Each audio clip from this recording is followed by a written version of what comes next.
Bueno, quien va a trabajar con nosotros en la primera parte de la mañana es el licenciado Horacio Palma, que es licenciado en Psicología por la Universidad de la República, especialista en Neuropsicología Infantil, máster en Neurociencia y máster en Neuropsicología en Altas Capacidades Intelectuales, profesor de Neuropsicología y Psicopedagogía en el Instituto Universitario CEDEAP y en la Universidad Católica Damaso Antonio Larrañaga, experto asesor en screening sobre niños con altas capacidades, coordinado por el Ministerio de Educación y Cultura de nuestro país. Pidiendo las disculpas del caso y de algunos inconvenientes que pasan en todas las familias. No estamos tan mal. No estamos mal, ¿no? Y amén del clima y de la lluvia, pero acá hay mucho calor humano y mucha gente que lo está esperando. Espectacular. Así que bueno. Bueno. Horacio Palma. Vamos a no decepcionar entonces. No, por favor. Bueno, muy bien. No lo dudamos eso. Muy bien. Vamos a trabajar entonces hasta las 10:30 sobre el tema de altas capacidades intelectuales. Yo tenía armadas dos presentaciones, en realidad. Esta es la A y tengo la B. O sea, Brucho más, yo tengo estos principios, pero si no les gustan, tengo también otros dos. Entonces les quiero preguntar cuáles son los principios de ustedes. Quiero saber qué saben de esto. ¿Saben algo del tema de altas capacidades intelectuales? ¿Alguito?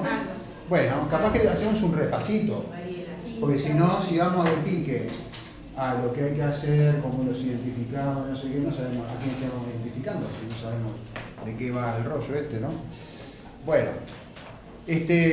cuando hablamos de altas capacidades intelectuales, ya ese adjetivo del intelectual implica que la persona que tiene una alta capacidad intelectual deba tener, obviamente, una inteligencia por encima, significativamente por encima del promedio, ¿no? Y ahí ya tenemos el primero de los problemas, el primero de los inconvenientes, ¿no? Que es la inteligencia. ¿Cómo la medimos? Y ahí se abre una discusión donde 40 autores tendrán 40 teorías de inteligencia, 40 bibliotecas, unos se pelean, unos dicen, te quedaste corto, te quedaste largo, que son muy rígidos, que son muy laxos. Cada uno tomará la línea conceptual de inteligencia que entienda más conveniente.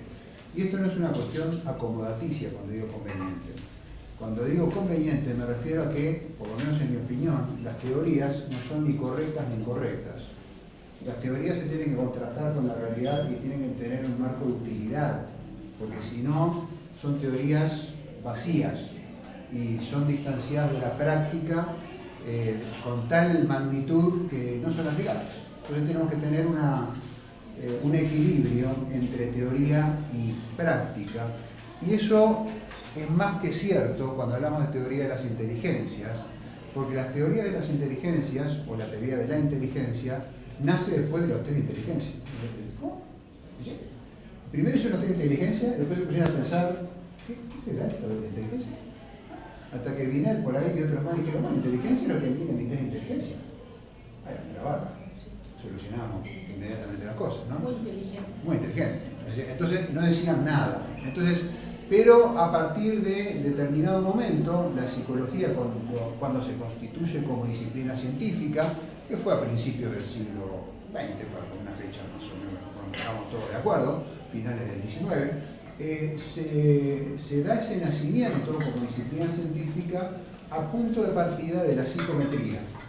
¿Por qué la psicometría? Porque los cánones de lo que era científico y de lo que no era científico pasaban por el número.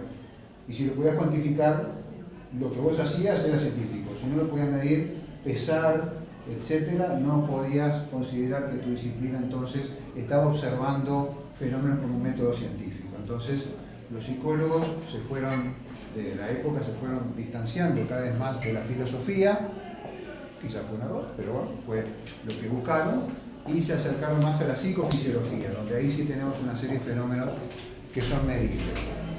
Entonces, para que la psicología tomara el respeto de disciplina científica, diseñaron técnicas que pudieran medir. Y esa, una de las primeras técnicas que pudieron medir algo psicológico eran los test de inteligencia. El primer test de inteligencia, ustedes sabrán que lo diseñó Alfred Binet. era un psicólogo francés, en 1905. El Ministerio de Educación y Cultura de Francia le pide a este señor, que sabía mucho de psicología, sobre todo infantil, que diseñara una herramienta que permitiera prever cuáles de los niños que iban a ingresar al sistema educativo iban a tener dificultades, sí o no. O sea, psicología, psicometría, inteligencia, test de inteligencia y sistema educativo estuvieron entrelazados desde el principio. Entonces, bueno, él diseñó su test, que fue pionero en el desarrollo de los test de inteligencia. Pero resulta que en la corriente francesa, más tarde inglesa, sobre inteligencia, donde hay un autor muy importante que es Spearman, que después lo vamos a mencionar, no fueron los primeros que se ocuparon de este asunto de la inteligencia. Y acá por el 1500 y pico había un señor, Juan Huarte de San Juan, español él, que hizo un pensador o filósofo sobre cuáles eran las capacidades que las personas debían tener desarrolladas para desempeñar determinado tipo de actividades. Casi que nadie lo conoce. No, casi que nadie lo conoce. Sí, Huarte de San Juan. Hay bastante material en internet, así que si les interesa revisar un poquito, no da tanto trabajo y es entretenido, ¿no? Pero fue un pionero en la orientación vocacional, porque para él había que evaluar a las personas en sus capacidades, en sus talentos naturales, en sus desempeños habituales, para orientarlos para qué disciplina podían tener mejores condiciones. Quizás tenía una visión un poco rígida de la cosa. Entonces, bueno, si vos tenías condiciones para carpintero, tacho, lo tuyo es carpintería. Y no te sacaban de ahí por más que, no, pero yo quiero pintar cuadros. No, vos, lo tuyo es la carpintería. Entonces, en un intento de legislación, se dirige al rey, ¿no? Que se debía establecer una ley, cosa que la que estamos nosotros también en este país. Estamos intentando también trabajar sobre la construcción legislativa para los más capaces. Pero bueno, esto 500 años atrás, este señor quería establecer una ley donde se determinara a qué ocupaciones las personas debían abocarse. No cualquiera, no la que se te antojaba, sino un poco en base a los talentos. Y que cada uno, digamos, zapatero a sus zapatos, cada uno se colocara en lo que tenía mejores capacidades. Carpintero que no hiciera nada de labrador, ni el tejedor de arquitecto, y así todos los demás. Para lo cual tenían un talento natural y pudiera dejar las demás, o sea, se dedicaron a lo que tenía un talento natural. Cuando hablo de un talento natural, estamos hablando de una primera concepción de dónde salen los talentos en inteligencia, como algo natural. Acá el peso de lo biológico y el peso de lo hereditario es muy fuerte, en desmedro de, por lo menos en esta época, de lo que es lo ambiental. Capaz que después les puedo pasar por lo menos los diapositivos más importantes. Armado un PDF, pero estén anotando todo. Pero está bien. Si nos contás esto, está muy bien. Claro, es la idea, lo que les digo. Hacer eso. Capaz que no todo, pero me parece que los más representativos, sí. Vamos a hacer lo que pasa, no hay problema. Y este señor, yo no lo digo porque sea, que hay que seguir, pero digo, che, este tipo hace 500 años también hace cosas, y no dijo cualquier bobada, por lo menos para la época. Pienso que fue una persona que la pensó, ¿no? Entonces, para saber cuáles eran las características del aprendiente, del alumno, marcó 3 elementos, que son para pensar, ¿no? Una, lo que él denominaba la docilidad para hacer. La docilidad, me gusta, ¿no? Que sea dócil para ser enseñado por los maestros, ¿no? Y donde es muy importante que la persona tenga memoria, que memorice y buena conectividad con el ambiente. Que es lo que le exigimos al déficit atencional que empiece a adquirir, ¿no? Que se ponga perceptivo de su ambiente que se ponga y que encima se acuerde de lo que le estoy enseñando y que no ande papando mosca porque después se lo olvida de todo, ¿no? Claridad de entendimiento, bueno, esto es lo que podemos vincular más a lo que es la naturaleza del razonamiento, la comprensión de lo que se le explica. Y otro aspecto, que acá esto me parece a mí que es bastante avanzado para la época, ¿no? Que tiene que ver con la creatividad. O sea, la capacidad creativa del alumno es también parte de su ser aprendiente. Por lo tanto, hay características propias que van a permitir un adecuado aprendizaje de las cosas. Bueno, eso de los ingenios quizás haya impactado en Cervantes cuando le puso el título a su obra maestra, ¿no? El ingenioso es contemporáneo, ¿no? Por eso, ¿no? Contemporáneo, ¿no? Yo me acuerdo exactamente cuando escribió el 1605 ya. Pero no sé si será la primera, no, la primera edición, no, de antes. ¿Alguien sabe? Pero 1500 y pico, ¿no? No es ni la 1600, ¿no? Es contemporáneo y encima ahí, del mismo país, viven ahí, ¿no?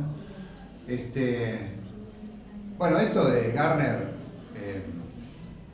acá hicimos un salto de 500 años, ¿no? En esos 500 años pasamos por Binet, que les comentaba. Hablaba también de Spearman, Charles Spearman se escribe, fue un pionero también en la construcción de las teorías de las inteligencias, y él en particular comenzó a desarrollar lo que se denominan las teorías factorialistas de la inteligencia. Spearman. En 1927 publica un libro que se llama Las habilidades del hombre. Es un libro que al día de hoy se sigue consultando. Así que 100 años después. Las habilidades del hombre. Debe estar en internet, por esta altura del partido debe estar de acceso libre. Yo lo tengo impreso y lo estudiamos en psicología porque yo estudié psicología. Y de lo que hablaba es de que la inteligencia de las personas está constituida por factores, donde el principal es el denominado factor G.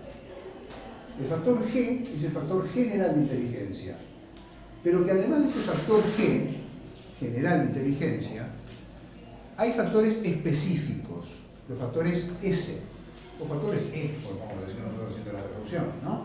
Que tienen que ver con esas potencialidades para resolver determinados problemas concretos. Por ejemplo, lógico-matemático, motores, artísticos, afectivos, inclusive, del tema que sea. Pero por debajo de todo eso siempre subyace el factor G. Para Spearman el factor G era es una energía que le da potencia y movimiento a los distintos factores específicos para resolver distintos tipos de problemas. Ustedes vieron que hay personas que de pronto nunca en la vida arreglaron un tomacorriente. Pero son personas capaces, inteligentes, eso que se dan maña, decimos, ¿no? Y dicen, bueno, yo nunca desarmé un tomacorriente, pero esto tiene una cosa que tiene tornillo, y los tornillos se sacan con un destornillador, vamos a ver qué tiene adentro, ¿no? Y una vez sacó una licuadora, y vi que estaba descompuesta porque había un cable que no llegaba donde tenía que llegar, la cosa acá pasa lo mismo. Hacen, ¿no? Asociaciones, generalizaciones de un lugar para otro, y ponen en juego esos factores específicos. Y otras personas que le decís, está roto el todo corriente, llaman al electricista porque yo no sé ni que recuperarlo. Entonces, hay capacidades que nos distinguen a las personas, tanto por ese factor G, que no estaría en el mismo grado en todas las personas, ni el perfil de factores específicos que también son propios de las distintas personas. ¿Se entendió más o menos eso? Sí.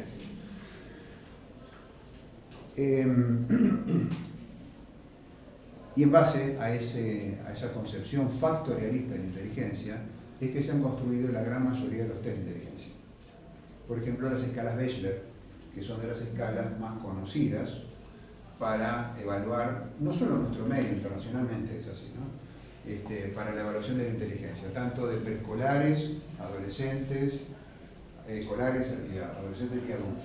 Entonces, pasa por todas las edades, en distintas versiones, por supuesto, y que ha tenido distintas actualizaciones siendo la primera del año 1939, que se diseñó para adultos, y a partir de ahí se abrió toda una saga y distintas ramas, como si fuera un árbol genealógico para distintas etapas de la vida, preescolares, escolares adolescentes y adultos. Por ejemplo, para escolares y adolescentes ya estamos en la quinta versión, estamos en el WIS 5. El primer WIS fue del 49, pasando, 2013 creo fue, se publica el WIS 5. Nosotros al día de hoy seguimos utilizando con mayor confianza el WIS 4. Más viejito, la versión española es de 2005, pero hay ya me estoy metiendo en cosas de la evaluación, pero les voy comentando eso, ¿no? Tenemos un baremo del 2010 argentino. Entonces decimos, bueno, ¿qué preferimos? ¿Quedarnos con baremos españoles, mexicanos o norteamericanos más actuales? ¿O vamos al argentino, que es del 2010, que no está tan mal tampoco? Y tiene una población más parecida a la que podemos tener con España, con México, con Estados Unidos, ¿no? Entonces, bueno, y además que tiene un baremo más potente, tiene lo contrastaron con una población más importante desde el punto de vista numérico. El baremo para el WIS 5 es más pequeño. Esa es la razón por la cual seguimos todavía. En algún momento vamos a cambiar. Pero esto de los test de inteligencia no es como el iPhone, ¿no? Que uno tiene que estar cambiando cada 2 años. Se te termina la batería. Se te termina todo. Tiene una obsolescencia programada que se te murió y chao, marchaste, no te la arreglas.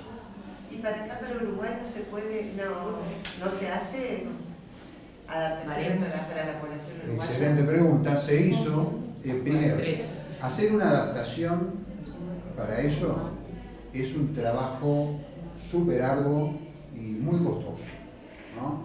Que requiere obligatoriamente de la puesta en movimiento de instituciones importantes como la universidad. No podemos 2 o 3 particulares decir, che, vamos a hacer un baremo serio de un test, porque estamos hablando de poblaciones que tenemos que chequear de más de 1000 personas.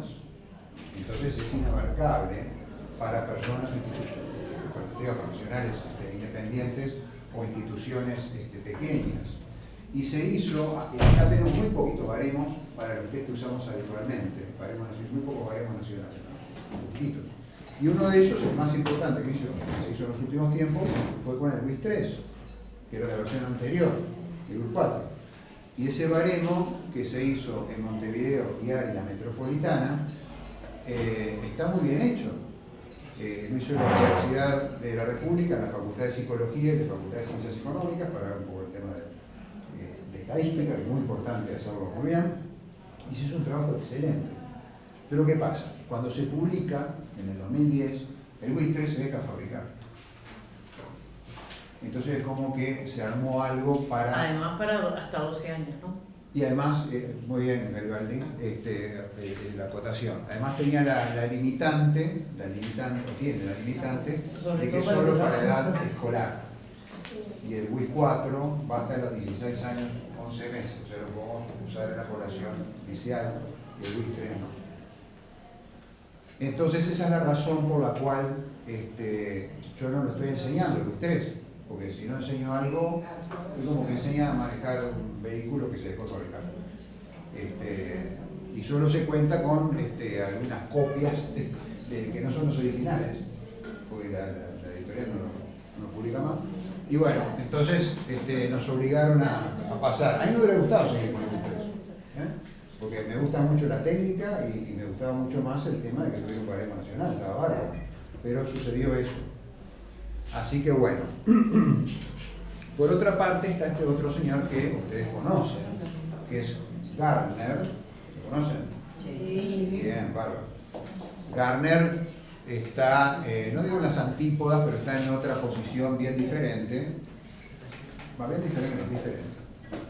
De Spearman, del otro señor, Spearman.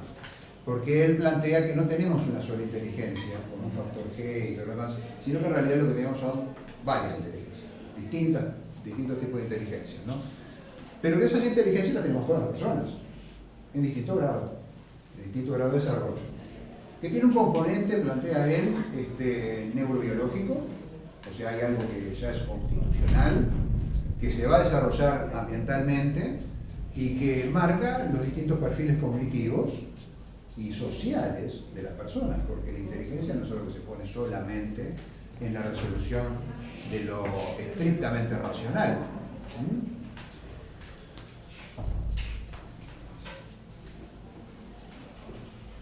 Porque acá tenemos una definición de que esto, para él, no es un constructo unitario y su puesta en juego debe apuntar a la creación de productos valorados, productos o ideas, ¿no? Productos o ideas valorados en una cultura determinada. Esto es una de las cosas que se le critica, ¿no? Bueno, tipo muy utilitaria su definición. ¿Qué tiene? ¿Por qué no lo voy a aceptar? Porque él plantea que tiene que generar productos útiles, ¿no? Para una cultura, para una... ¿Qué tiene malo? Pero bueno, depende de los lentes que me ponga para mirar esto, con la ideología que miro las cosas. Bueno, vamos a hacer una pasadita nomás por arriba, porque ustedes ya la conocen, esta teoría, la teoría naturalista, ¿no? La inteligencia naturalista, que tenía que ver con esa capacidad de tomar contacto con el ambiente natural, la capacidad de observación, la sensibilidad, el interés y la curiosidad sobre estas cosas. Uno de los genios en esto que es Darwin.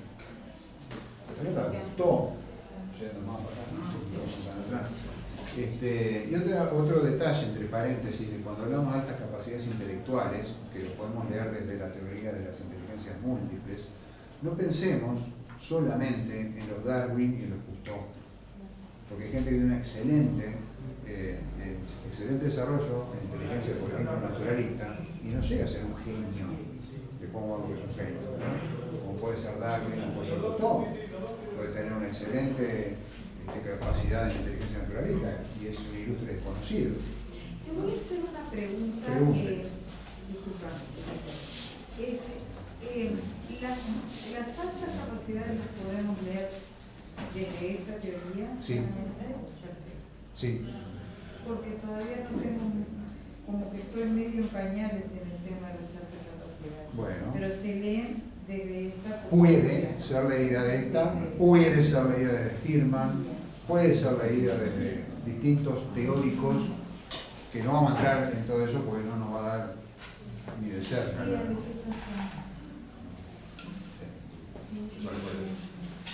No. Entonces, acá tenemos otra inteligencia y acá tenemos un señor uruguayo. ¿Lo conocen? No importa si no lo conocen, no conoce casi nadie. Porque no es conocido, no es un Stephen Hawking, ¿no? No es Einstein. Por eso lo pongo siempre, porque la mayoría del auditorio es femenino, entonces yo acá se pierde. Acá me bola, ¿no? Para correr el mito que los genios son todos feos. Son todos feos,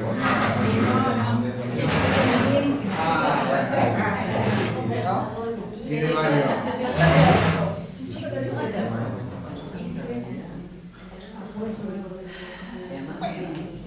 Este chico, que tiene 25 años, un jovencito, 25, jovencito, 25, 26 años, ¿no?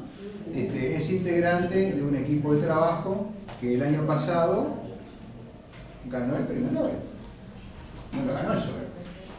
Pues lo que pasaba antes, que había un solo fenómeno, un Ramón y Cajal que aparecía por ahí y se ganaba el premio Nobel, eso no existe más. Ahora son equipos. Sí. Salvo lo de literatura, de la paz, que es un Que después no se sabe si no son las mujeres que después no se sabe si no son las mujeres que escriben el libro por ahí.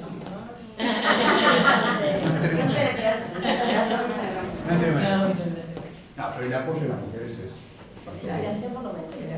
y el apoyo de los hombres a las mujeres destacadas. Vamos arriba, Vos seguís. Vamos arriba. Vos seguís porque Más vale que aparezca Más vale un momento, Pero acá vemos, por ejemplo, un chico que ese era el alumno del seminario y encontró una vía, encontró una orientación, lo ubicaron en universidad universidades en Estados Unidos y fue buscando su camino. Este tipo, yo escuché alguna entrevista de él cuando era niño quería leer los libros de Einstein, de teoría de la relatividad, no entendía nada, obviamente, ¿no? Y ese es un error conceptual de afuera, decir, pero este tan genio que lee lo de Einstein y no lo entiende, ¿qué no va a entender un niño? Ya tiene que empezar a leer eso, que no sé, física para torpes o cosas así, para empezar nosotros tenemos, yo que no sé nada. Entonces, no hay que esperar tampoco un despertar extremadamente prodigioso en la infancia para decir esta persona va a tener una alta capacidad intelectual en determinados aspectos. Ven, acá tiene una mujer, usted la conoce, ejemplo de la inteligencia cinético-corporal, ¿no? En la inteligencia cinético-corporal en general ponemos a un futbolista, a Usain Bolt corriendo, también podríamos haber puesto un cirujano, ¿no? Porque si un cirujano no tiene buena inteligencia cinético-corporal,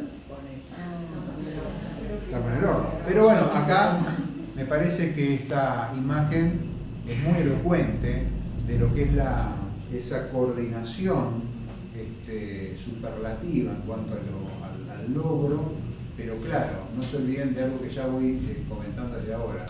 Esto se tiene que acompañar con laburo. Si no hay un trabajo, una disciplina, una motivación, un gusto, una pasión que te lleva a dedicarte a pleno las 24 horas del día. Cuando digo 24 son 24, porque esta chica sueña de noche, ¿no? Como a veces estamos nosotros con cosas que estamos muy dedicados y de noche estamos soñando, ¿no? Con los temas que nos tienen ocupados, ¿no? Son 24 horas los 7 días de la semana, todos los días del año. Entonces, esto implica una disciplina, un compromiso, miles de horas de trabajo, miles literalmente de horas de trabajo para llegar, y aún así, muchas que hacen ese esfuerzo, no llegan. Entonces, ¿por qué si una se esforzó tanto, ella sí llegó y la otra no? Hay una constitución. Digo, ya venimos de fábrica, por eso no hay que tenerle miedo al aspecto constitucional, al aspecto biológico, que soporta, hay un cerebro que soporta estos talentos y estas inteligencias. Por ejemplo, Usain Bolt, ya sacando a Richetto, tiene un cerebro especial. Si tenemos tiempo vamos a ver el cerebro de Neymar, cómo funciona. Son cerebros diferentes, no es solo entrenamiento, no es que de chiquitos se pasaron todo el día jugando a la pelota. No, millones de niños se pasan jugando a la pelota desde que salen de la panza de la mamá y no llegan ni de cerca a jugar en la B de Uruguay. Mirá lo que te digo, a ver, que es bastante, ¿no? Nivel bastante discreto. Pero por ese entrenamiento es que se modifica el cerebro también. Sí y no. Hay una modificabilidad facilitada por una estructura que ya viene de fábrica. Es posible. Claro que es posible, porque si Neymar le hubiera puesto a estudiar abogacía y el padre hubiera sido músico o yo qué sé qué, nunca nos hubiéramos enterado de la vida de Neymar, que era un señor que se llamaba Neymar. O sea, hay un mix, como todo lo que pasa en lo que es el aprendizaje, que es desarrollo, maduración, ¿no? Tiene un equilibrio con el aprendizaje. Ese desarrollo tiene esas vertientes. La maduración tiene un componente biológico ya constitucional y los aspectos ambientales y el aprendizaje. Si no, no hay un desarrollo en esa capacidad.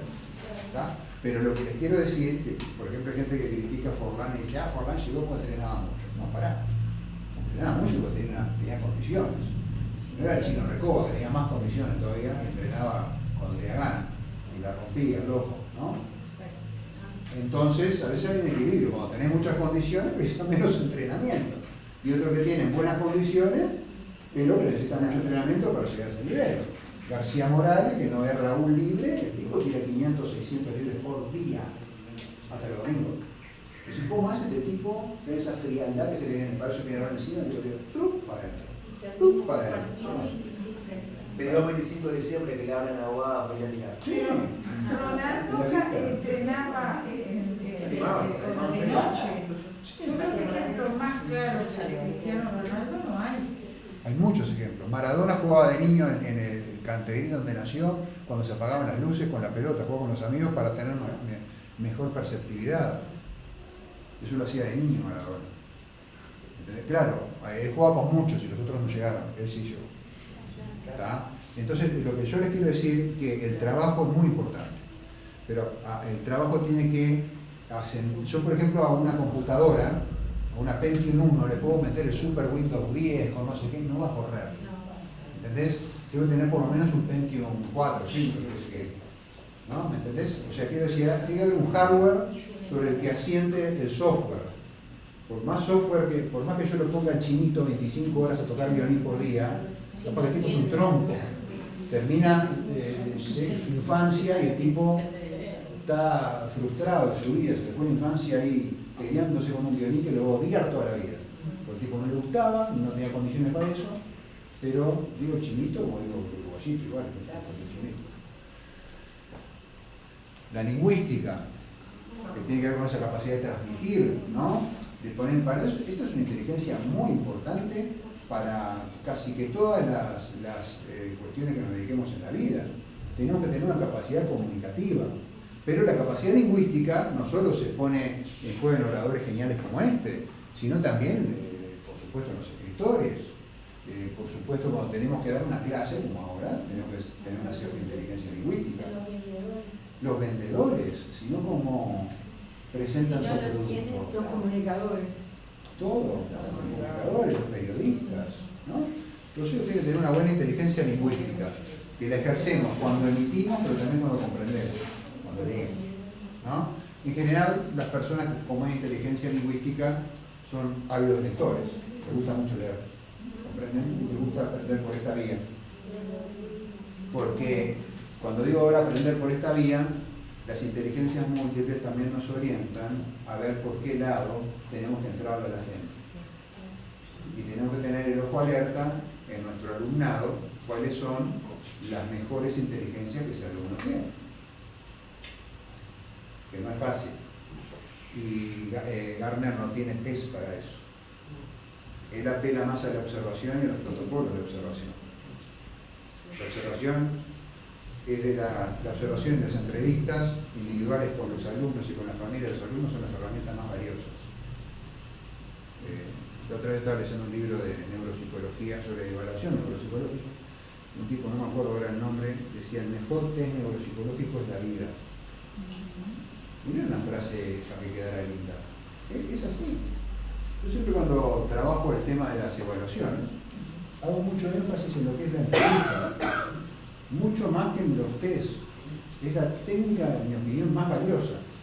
Pasa que hay que dedicarle tiempo, hay que saber hacerla, saber preguntar, pero uno Saber cuando... mirar lo que está. Saber mirar, saber observar, ¿qué voy a observar? ¿No? Pero yo, por ejemplo, si conozco esta teoría, yo ya voy a tener unos lentes puestos para observar a mis alumnos de esta teoría, si es que esta teoría a mí me convence. Si no me convence, voy a mirar con otros lentes. Pero algunos tengo que tener, no importa cuál es, pero tenés que tener unos lentes, algunos, el que a vos te parezca mejor. La inteligencia espacial, que tiene que ver con la gestión del espacio y mi lugar y de los demás objetos en el espacio, la administración del movimiento, la administración de las velocidades. Fíjense, acá en este caso hay un mix de inteligencia espacial con cinético corporal, porque ya de paso Cañazo decían que el tema de las inteligencias múltiples no son inteligencias separadas. O tenés espacial, o tenés... No, tenemos de todo, y en la vida real, en las acciones reales, se ponen en juego varias cosas. Si yo no tuviera una inteligencia cinético-corporal, me estaría chocando con el parlante cada rato, con eso, me podría pasar.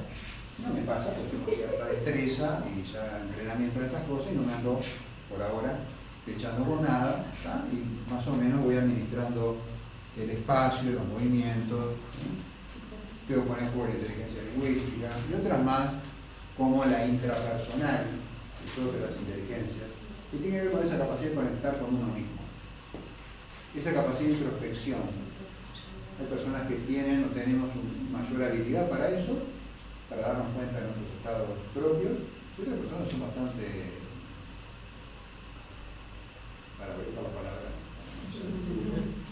bastante poco hábiles para conectar. ¿Y qué pensás? No sé. pero ¿cómo te sentís? Y no es una cuestión de negación que pueda aparecer en una psicoterapia, no sé qué, hay gente que realmente no es que esté vacío de contenido, pero se parece que no tiene nada de esto. Y tiene, lo que pasa es que falla el puente entre su conciencia, ¿no? ¿No nos pasa muchas veces que nos sentimos mal y no sabemos por qué? ¿Qué pasó? ¿Que estoy incómoda, incómodo, ansioso o triste? ¿Qué me puso mal? Y uno empieza a repasar los acontecimientos del día, y dice, ahí hacemos el cuento. Es una inteligencia intrapersonal, ¿no? Sano no solamente es la persona que se siente bien, sino aquella que cuando se siente mal, ¿sabe por qué? O sea, la salud mental no tiene que ver siempre pum para arriba, nada, eso es una bobada. También tiene esa cuestión de, pasamos por momentos anímicamente muy variables a lo largo del día. El tema es que esta, doctor, esa anterior, para mí es, pero fundamental, porque hace que yo pueda desarrollar la otra. Porque si no sé lo que me pasa, no puedo trabajar conmigo, muy difícilmente puedo establecer el vínculo con el otro. Y en el ambiente donde nosotros nos movemos, eso es sustancial. ¿Y esto se trabaja en el ambiente en que ustedes se mueven? No. En lo personal, sí se puede trabajar. No me refiero a hacer terapia de grupo, No. porque me refiero no solamente a cuestiones de sentimientos y estados anímicos. Me refiero a tomar contacto, por ejemplo, con los procesos que yo necesito para realizar un problema determinado, para resolver un problema determinado. ¿Cuáles son mis puntos débiles en la materia que vos estás evaluando? ¿Qué no me gustó a mí de lo que vos decís? ¿Qué no me convenció o qué no estoy de acuerdo? Pero si no tenemos un ambiente que promueva esa autorreflexión y una posterior comunicación, porque primero hay que facilitarla y después darles seguridad para que hagan eso. Tiene que haber un ambiente afectivamente seguro para que la persona realmente pueda usar ese contacto consigo mismo. Porque a veces pasa que voy a decir lo que pienso, siento, me parece,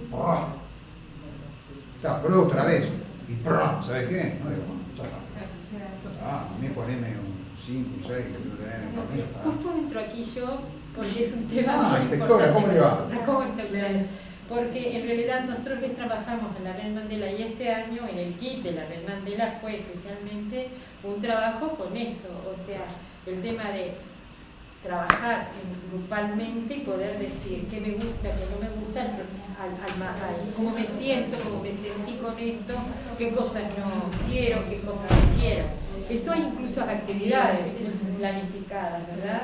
Creo que me parece muy interesante esto, porque es algo que hay justamente en este curso además es lo que nos convoca. Aquellos que tienen esta habilidad en menos, que de última son los que emblemáticamente nos problematizan la promoción de estas habilidades para todos los demás. Claro, pero que en realidad además generalmente no está estimulado, tiene razón. No, claro. No es algo que, y muchas veces estas cuestiones hacen, primero que tienen que ver con como también claves importantísimas para que el docente pueda intervenir. Perdón. Bien. No, está perfecto. Perfecto. Ellos así llegan. Dale. Creí que era Pamela. Es muy parecido.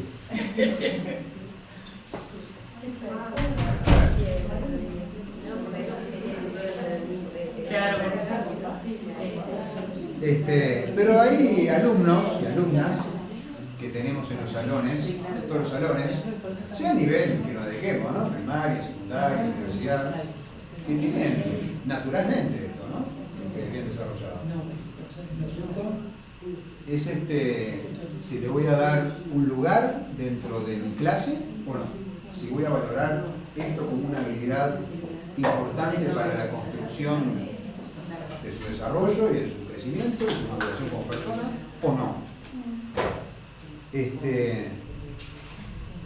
La interpersonal, bueno, ambas la intrapersonal, la interpersonal, podemos ubicarla en lo que Goleman, otro teórico, habla de la inteligencia emocional. Pobre Goleman le ha dado bastante por la cabeza, le han pegado mucho, ¿no? Desde el punto de vista científico, creo que han sido injustos, porque si bien hay momentos que parece carecer de una solidez en las afirmaciones, o sea, de dónde salieron esas afirmaciones,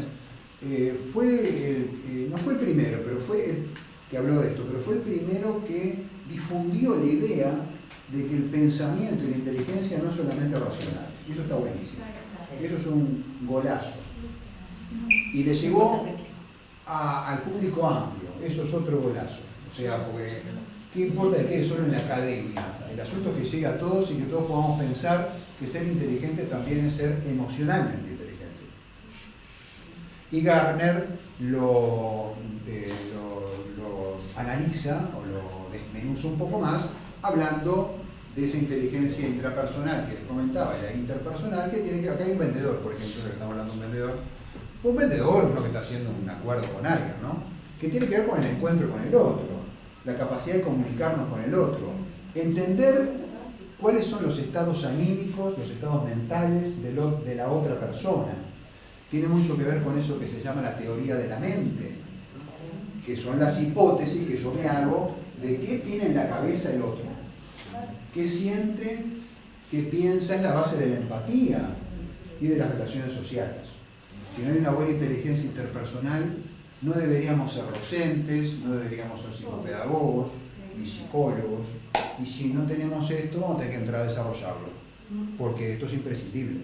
El médico, todo lo que trabajamos con gente, en definitiva. Y perfeccionarnos en eso forma parte de nuestra capacitación profesional.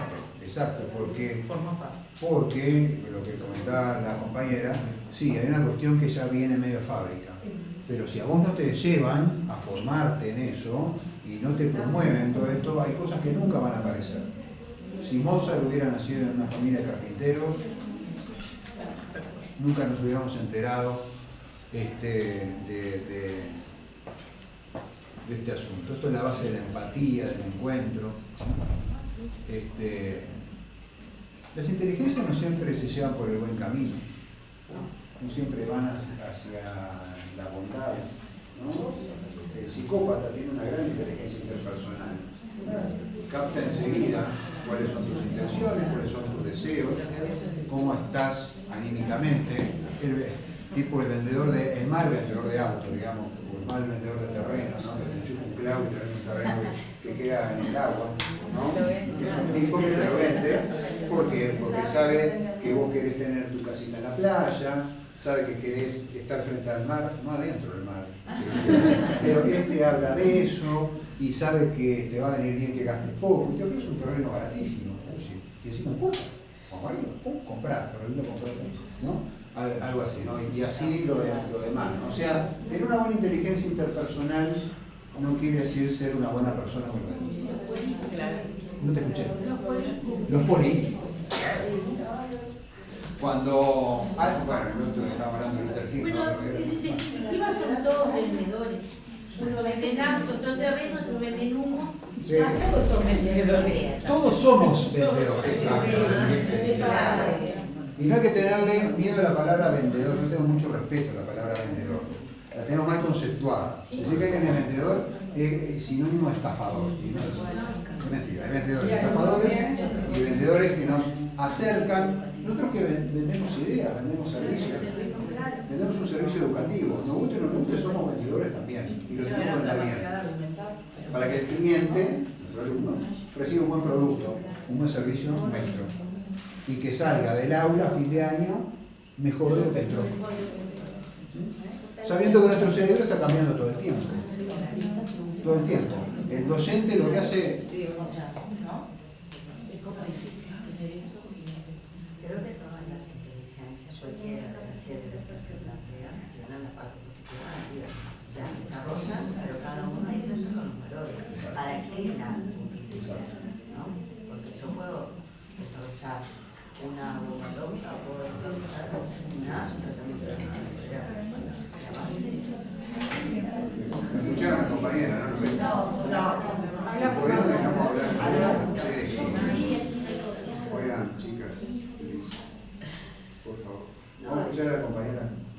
yo hablo bajo, reconozco que hablo bajo. A partir de lo que él decía, no es solo la integración interpersonal la que puede ser muy buena o unos fines muy negativos hacia el otro. Cualquiera de las inteligencias, cualquiera de ellas, yo le pongo los objetivos hacia el beneficio de todos o hacia el beneficio solo personal. Entonces yo ponía el ejemplo de la bomba atómica, el principio es el mismo de la cura del cáncer, de la química, es el mismo. La finalidad es otra. Cuando hacemos la medicina, ¿no? Lo que pasó en la Segunda Guerra Mundial, era un estudio científico. Yo podía estudiar genética para encontrar la raza aria o para encontrar la cura de una enfermedad. El problema no es la inteligencia, el problema es el uso de la inteligencia. Entonces, en nuestro trabajo no es el contenido en sí mismo ni el desarrollo del potencial en sí mismo, sino el desarrollo del potencial en sí mismo para el beneficio de todos, no solo el personal. Creo que eso también lo tendríamos que poner en consideración cuando hablamos de inteligencia. Porque no es solo una inteligencia la que predomina, porque todas tendrían que vincularse con esta inteligencia interpersonal.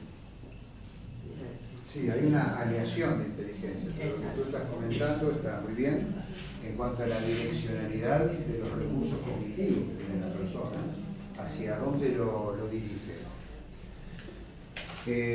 Cuando a nosotros nos empezó a interesar el tema, a mí, claro, por eso uno habla nosotros y en realidad fue a mí que me empezó a interesar el tema de las altas capacidades, y después armamos un equipo y todo lo demás, el interés surgió por darme cuenta que había un sector de la población que podía acceder a estos servicios particulares y otro sector de la población mucho más grande numéricamente que no podía acceder.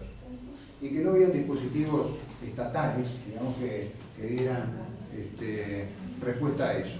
Bueno, después de algún tiempo se hicieron ciertos movimientos y actualmente estamos trabajando justamente para poder llegar a todos. Estamos en un primer paso, trabajando en este caso con escolares, estamos haciendo 0 paso y ahora empezamos por ese paso que es perfectible, que es modificable, que es limitado, pero es un primer paso. Y vamos en esa vía. ¿Por qué? Porque la alta capacidad intelectual en determinados contextos también puede ser muy mal orientada, no por la persona, sino por el ambiente, ¿no? Y estamos desaprovechando recursos humanos que son la riqueza más grande que tiene una nación. Eso se dieron cuenta los coreanos hace 50 años. Nosotros no nos damos cuenta de eso. Seguimos apostando a la vaca, a la soja, y está muy bien, ¿no? O al turismo. Pero hay recursos humanos que son inagotables, no se terminan más. Y son los más valiosos de la sociedad. Porque cuando vos estabas comentando que estás trabajando en el MIDES, ¿no? Si yo, por ejemplo, no sé, porque nunca trabajé en el MIDES, pero si yo digo, yo soy un psicólogo que vive en Pocito, ¿no? Y aparezco allá en 40 semanas, por ejemplo, en mi barrio, ¿no? Hablar de no sé qué, hacer un grupo operativo y tomo mate con ellos, como pasarme el canchero, no sé qué, ¿no? Pero si el flaco que va a hablar ahí, en lugar de ser yo, es uno que nació ahí y tiene una capacidad de liderazgo,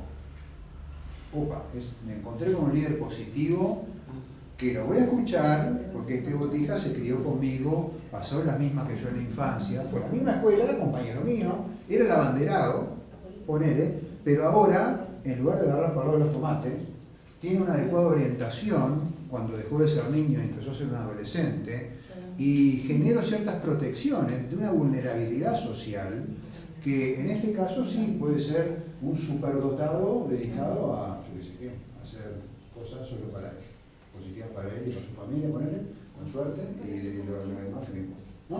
Ahí está direccional, como la dirección de la experiencia, ¿usted va hacia ahí? Perdón. Vos hablaste de que el líder surja del medio, ¿no?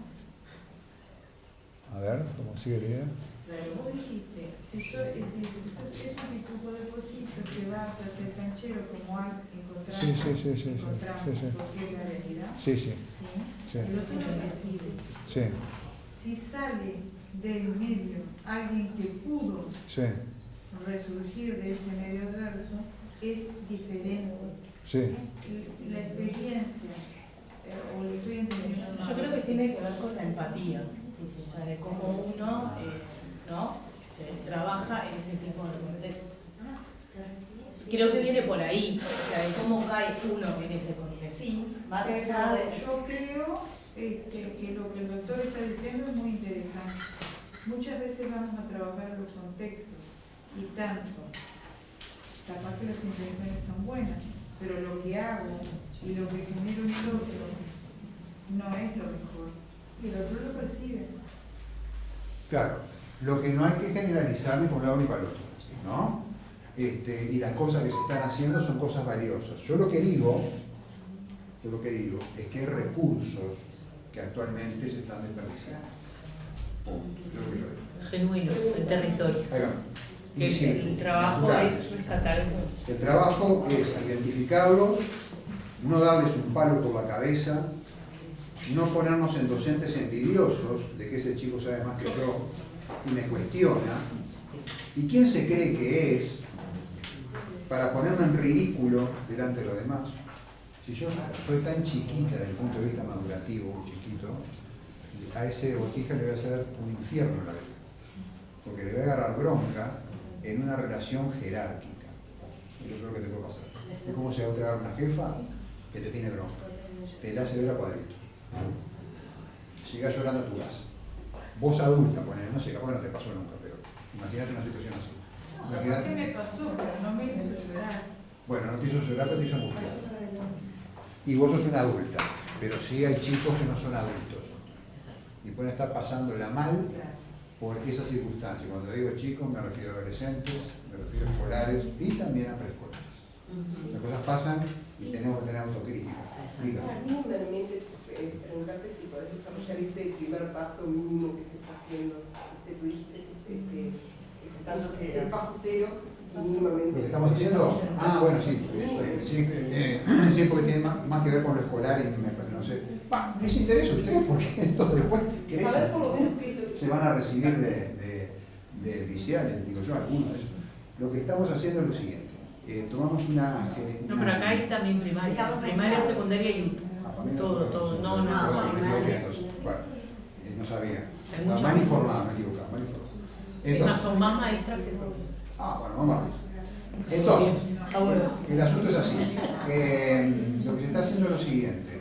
Se tomó una muestra de niños de 8 años de edad cronológica provenientes de escuelas públicas y privadas de Montevideo y área metropolitana.